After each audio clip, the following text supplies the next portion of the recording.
Olá, o Consumidor em Pauta está no ar e eu estou aqui com a advogada Luciana Souza para falar sobre direito previdenciário. E você sabe que pode enviar as suas dúvidas e perguntas para o nosso programa por meio do WhatsApp 51 985946773 ou pelo e-mail consumidorempauta@tve.com.br. Tudo bem, Luciana? Tudo bem. Que legal te receber aqui. A gente vai começar falando então sobre pensão por morte, tá? A primeira pergunta é da Jussara. Tem uma dúvida. Agora, a duração da pensão por morte depende da idade ou do tempo de convivência, ou os dois juntos? O que é a pensão por morte exatamente, né? Para a gente ter uma definição mais objetiva. A pensão por morte é um benefício previdenciário devido aos dependentes do segurado que venha a falecer. Então, por exemplo, se um segurado do INSS venha a falecer, esteja ele aposentado ou contribuindo para o INSS, os seus dependentes previdenciários têm direito a solicitar pensão por morte, que quem seriam os seus dependentes previdenciários? Seriam o cônjuge, seja casado ou companheiro em união estável, né, companheiro ou companheira, filho até os 21 anos de idade ou filho inválido. Então, esses são os dependentes preferenciais para os pais somente em casos de dependência econômica comprovada. Então, esses são os dependentes previdenciários para fins de recebimento de pensão por morte. A pensão, nem sempre ela vai ser vitalícia. Em alguns casos, ela é concedida por um prazo determinado. Por exemplo, quando a união estável ou o casamento existia por menos de 2 anos na data do falecimento do segurado ou da segurada, esse benefício é concedido só por 4 meses, né, que é o tempo necessário ali para a pessoa se reorganizar financeiramente. Só por 4 meses é o que prevê a legislação previdenciária. Ou se o falecido segurado ele tinha menos de 18 contribuições mensais para o INSS. Então, nesse caso, também é concedido só por 4 meses o benefício. Agora, se ele ou ela já tinha mais de 18 contribuições mensais e se, no caso de cônjuge, se a união estável ou o casamento já tinha mais de 2 anos, aí, nesse caso, o benefício é pago por mais tempo. Aí é um prazo variável, a partir de 3 anos até podendo ser vitalício, dependendo da idade daquele dependente. Por exemplo, no caso de um cônjuge que tem mais de 45 anos, na data do óbito do instituidor, esse benefício de pensão ele passa a ser vitalício. Tem uma tabela, dependendo da idade, vai variar esse tempo. Então, se o dependente previdenciário é menor de 22 anos, esse benefício é pago só por 3 anos, e assim vai subindo aos poucos até chegar aos 45 anos, e a partir dali passa a ser uma pensão vitalícia. Uma dúvida aqui, né? Muitas vezes, quando a pessoa falece, morre, enfim, ela tem filhos de 2 casamentos, por exemplo, né? Muitas vezes menores de idade. Como é que se dá essa partilha? Também tem algumas questões que acredito que sejam interessantes da gente explicar aqui. Sim, hoje tem a questão também do valor da pensão por morte, que vai ser de 50%, mais 10% para cada dependente previdenciário. Nem sempre a pensão por morte vai ser integral. Então, se aquele falecido tinha mais de um filho, então ele tinha mais de um dependente. Quando é só um dependente, a pensão por morte ela é equivalente a 60% do que aquele segurado recebia, se fosse aposentado, ou receberia se fosse aposentado por invalidez, então 60%. Se forem 2 dependentes previdenciários, 2 filhos, por exemplo, seria 70% o valor da pensão. Esses 70% seriam divididos entre os 2 filhos, seria 35% para cada um. Se ele tivesse 3 filhos menores de 21 anos, então seria 80% o valor dessa pensão por morte seria dividida entre os 3 filhos. Não importa se são do mesmo casamento ou não, é dividido igualmente entre os filhos. Perfeito. E tem um projeto que está tramitando na Câmara dos Deputados em Brasília e que, inclusive, a Comissão de Previdência, Assistência Social e Infância aprovou e que traz de volta a pensão por morte em 100%. O que é esse projeto? Sim, existe esse projeto de lei que seria para que a pensão por morte voltasse a ser de 100% em todos os casos. Hoje, ela só é de 100% no caso de pensionista inválido, ou se for um dependente previdenciário que seja uma pessoa com deficiência intelectual ou mental ou grave. Somente nesses casos é que a pensão é paga na sua integralidade. Mas isso não foi sempre assim. Antigamente, a legislação previdenciária também era por cotas, como é hoje, porém, em 1995 foi alterada a legislação e, a partir dali, passou a ser de 100% o valor da pensão por morte. Em 1995, essa lei passou a vigorar e assim ficou até a data da reforma da Previdência, que foi em novembro de 2019. Então, de 95 até 2019, todo segurado que viesse a falecer nesse período deixava aos seus dependentes previdenciários a pensão de 100%. Mas, como a reforma da Previdência fez essa alteração que nós comentamos antes, enfim, os dependentes previdenciários ficaram muito prejudicados, porque as famílias, além de perder aquele ente querido, ainda têm uma queda brusca na sua renda familiar. Que imagina, em muitos casos, a família contava com a aposentadoria daquele segurado e depois a pensionista ou o pensionista passa a receber somente 60% do valor. Então, realmente, isso prejudicou bastante todos os dependentes previdenciários e, a partir disso, surgiram vários projetos de lei para alterar isso e voltar a ser 100%. Tem um dos projetos de lei que já foi aprovado nessa comissão, como tu falaste, só que ainda falta ser aprovado também no Senado e passar em outras comissões da Câmara, depois no Senado, depois ir para a sanção presidencial. Não sabemos se vai ser aprovado mesmo, mas tem grandes chances e eu faço votos de que seja aprovado para corrigir essa injustiça. Essa questão dos dependentes previdenciários independe do fato de a pessoa que ficou viúva, por exemplo, ou viúvo, trabalhar?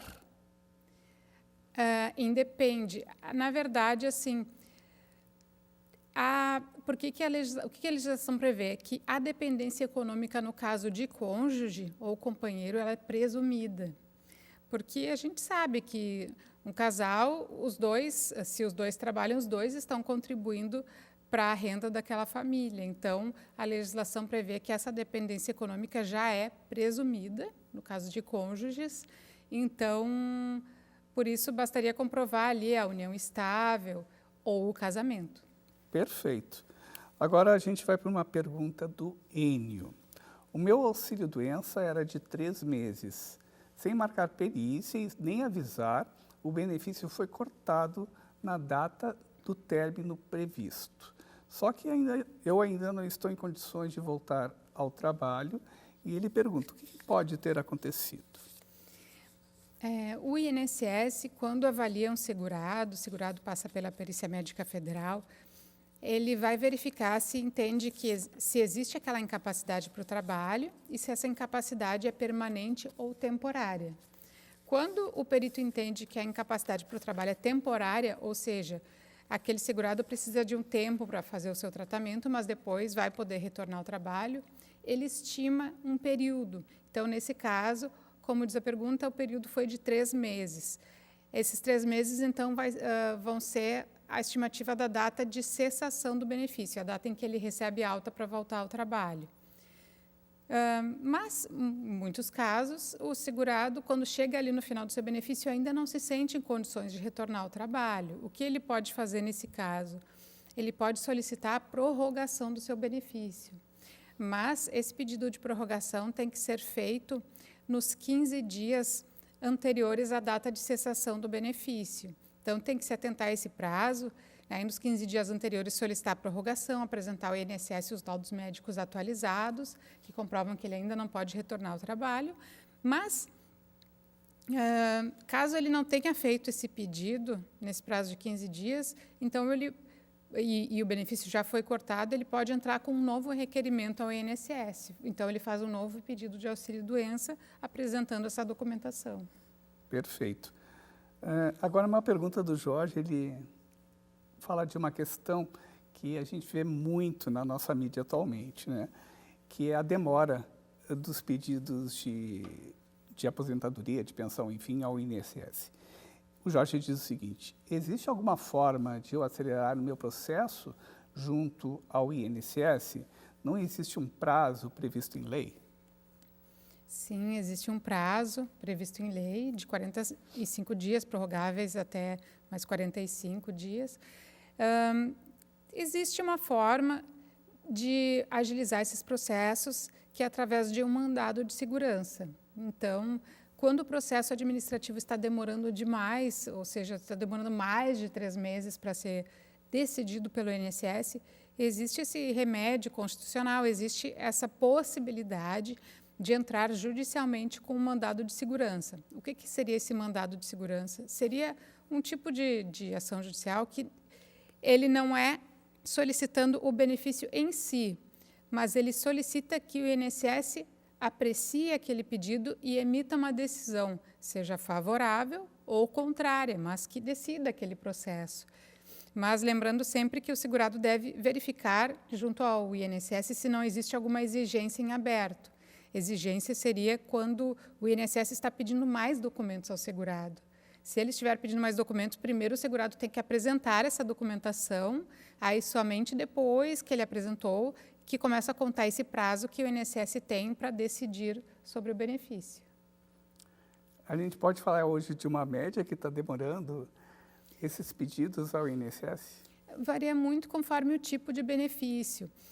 A gente percebe que estão demorando bastante os pedidos de revisão de benefício, levam muitos meses. Pedidos de recurso administrativo têm demorado bastante. Alguns outros pedidos, como auxílio-doença, têm sido julgados até rápido. Salário-maternidade costuma sair rápido a decisão.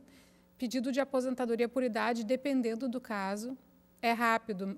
Em alguns casos demora um pouco mais, aposentadoria por idade ou por tempo de contribuição, quando tem que haver avaliação de tempo rural e tempo especial, pode vir a demorar um pouquinho mais. Perfeito, a gente vai em um breve intervalo e na volta vamos falar um pouquinho mais sobre salário e maternidade, tá ok? Certo. É um instante só.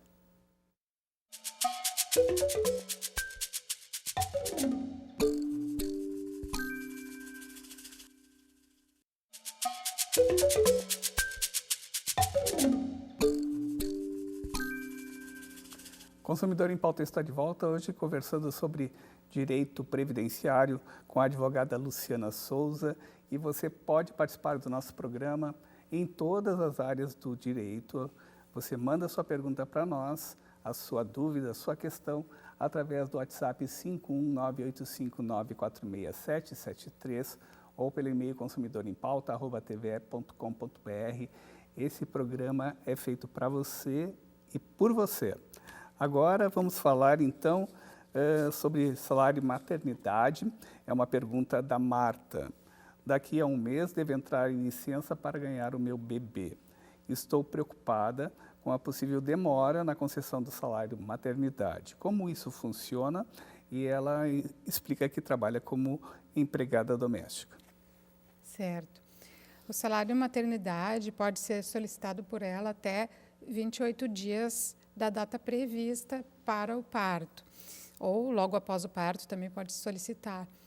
Normalmente, o INSS costuma ser rápido na apreciação desse tipo de benefício, mas caso exista uma demora excessiva, ou seja, se eles demorarem mais do que... Eu diria que no caso de salário e maternidade, se demorar mais de 45 dias até já seria um excesso, tá? Porque eles não costumam demorar tanto. Pode estudar com o advogado a possibilidade de entrar com um mandado de segurança para que essa decisão saia mais rápido.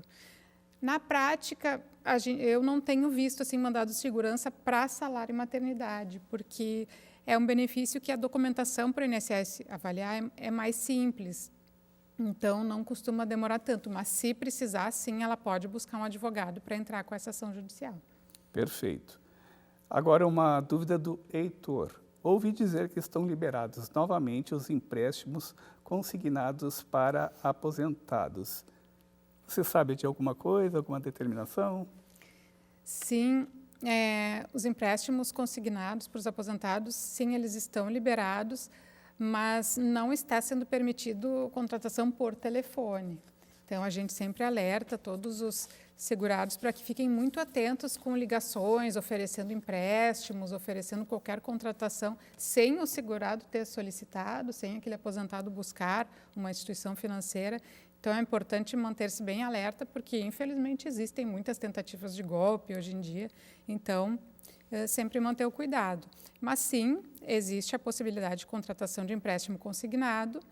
E uma outra dica, aqueles aposentados ou pensionistas que não querem fazer empréstimo, eles podem bloquear esse serviço dentro do Meu INSS. Então, eles podem acessar através do aplicativo ou do site Meu INSS e buscar ali o serviço que diz bloqueio ou desbloqueio do benefício para empréstimo. Então, ali ele pode decidir se o benefício vai estar disponível para a entrada de algum empréstimo consignado ou não. Então, é importante que eles saibam que tem essa ferramenta à disposição.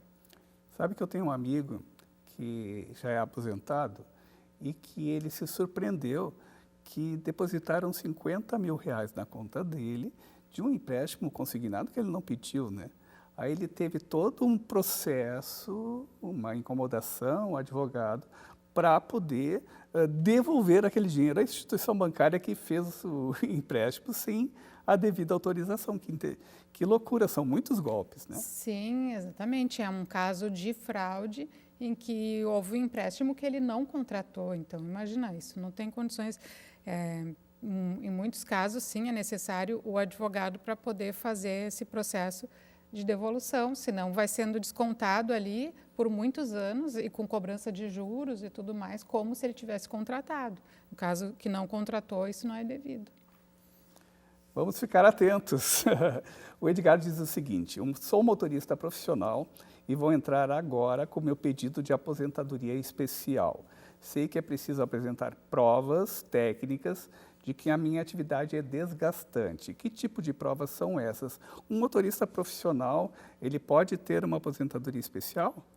Se ele estiver exposto a agentes nocivos, sim. É muito comum no caso de motoristas de ônibus ou de caminhão que eles estejam sujeitos à penosidade.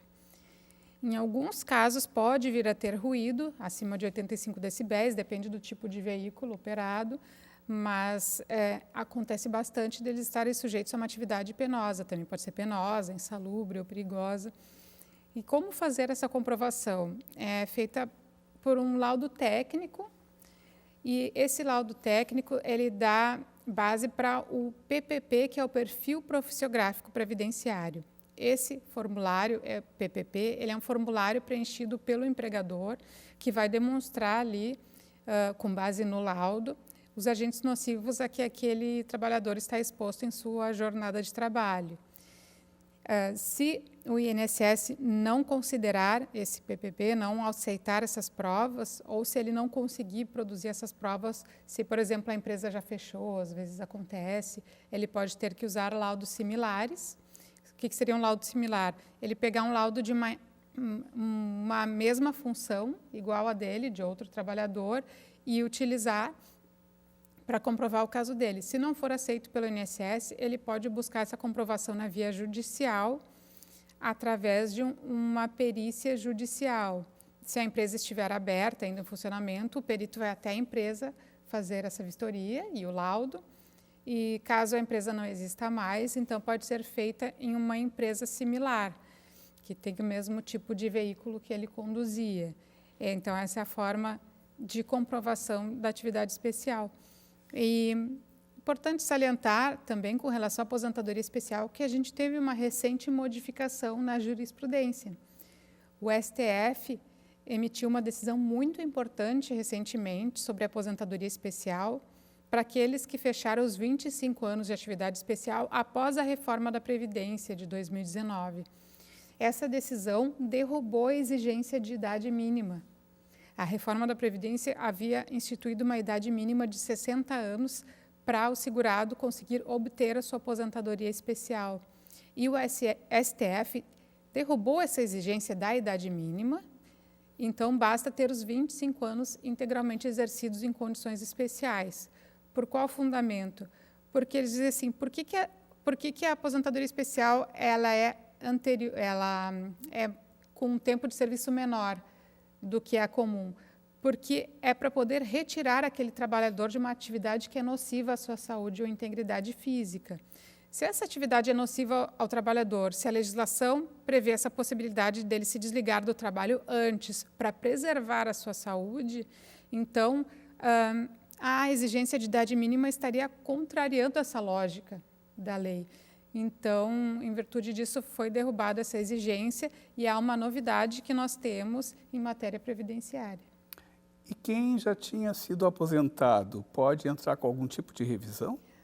Ótima pergunta. Quem já foi aposentado pode sim entrar com revisão de benefício, se ela verificar que com esse novo entendimento teria direito à aposentadoria especial e que esse benefício é mais vantajoso, seria um valor melhor, ela pode sim pedir a revisão de benefício e precisa se atentar ao prazo de 10 anos para solicitar essa revisão. Como a reforma da Previdência foi em 2019, ninguém ainda fechou os 10 anos nessa nova regra. Então, sim, todos ainda devem, quem tiver direito deve buscar essa revisão de benefício. Apresentando estas mesmas provas. Com certeza. E você falou há pouco em perícia, né? E tem uma pergunta que diz o seguinte, é uma pergunta da Fernanda. Gostaria de saber como funciona a teleperícia. Teleperícia é uma modalidade que agora o INSS está instituindo, então as novas normativas do INSS estão prevendo a possibilidade de uma teleperícia que seria uma perícia por videoconferência. Como funciona? O segurado, na data agendada para a perícia, ele vai requerer da mesma forma o seu benefício por incapacidade e o INSS vai agendar a data da perícia. Na data, ele vai comparecer ao endereço da agência do INSS, que for designada para ele, ele vai até o INSS, aí o INSS deve levar a sua documentação, laudos médicos, atestados. Chegando na triagem do INSS, o servidor vai pegar a documentação daquele segurado, vai digitalizar, encaminhar ao médico e vai pegar um termo de consentimento para videoconferência. Aí o segurado vai para uma sala que tem câmera, que tem todo o equipamento audiovisual para que ele possa fazer, como se fosse uma consulta telepresencial, uma consulta médica virtual, digamos assim, telepresencial, com o médico à distância, que vai fazer a sua perícia. Essa modalidade ela pode ser muito útil nos casos de municípios, porque o nosso país é muito grande, nem todos os municípios vão ter especialistas em todas as áreas médicas. Então, existem localidades que são mais remotas e que realmente existe essa dificuldade de conseguir peritos médicos do INSS. Então, essa modalidade veio justamente para atender essa população. E agilizar os processos. Sim, com certeza. Agora, uma pergunta do Ivan, nossa última pergunta do programa de hoje. Trabalhei durante 5 anos no meio rural, agora estou juntando a papelada para me aposentar. Será fácil eu aproveitar o período que atuei no campo? Essa atividade aconteceu de 95 a 2000. Então, sim, ele pode comprovar esse tempo e aproveitar para sua aposentadoria. Se ele trabalhou como empregado rural, basta apresentar o registro na carteira de trabalho. Agora, se ele foi um produtor rural ou um segurado que trabalhou em regime de economia familiar, então ele precisa reunir a documentação, como, por exemplo, os blocos de notas rurais, outros documentos, como, por exemplo, do Sindicato Rural, do INCRA, a matrícula da propriedade rural, contratos de parceria ou meação rural, que comprovem, todos os documentos que comprovem que ele efetivamente trabalhou na lavoura naquele período. Dependendo do tipo de benefício que ele procura, pode ser necessário ele indenizar essas contribuições previdenciárias ao INSS. Por exemplo, se ele quiser uma aposentadoria por tempo de contribuição, vai exigir que ele efetue o pagamento dessas contribuições, porque o período em que ele trabalhou no campo foi posterior a 1991. Mas dependendo se for uma aposentadoria por idade rural ou uma aposentadoria híbrida, aí não seria necessário efetuar o pagamento dessas contribuições. É necessário para esse trabalhador rural que ele tivesse feito pelo menos uma contribuição, como acontece em algumas outras profissões? No caso, depende da espécie de aposentadoria. Não, no caso da aposentadoria rural é diferente. Essa primeira contribuição ela é exigida para fins de carência, no caso de aposentadoria por tempo de contribuição, mas é para casos de atividades urbanas. Perfeito. Luciana, muito obrigado pela tua participação aqui. E o Consumidor em Pauta está chegando ao final. E nós nos vemos na próxima segunda-feira. Bom final de semana. Tchau.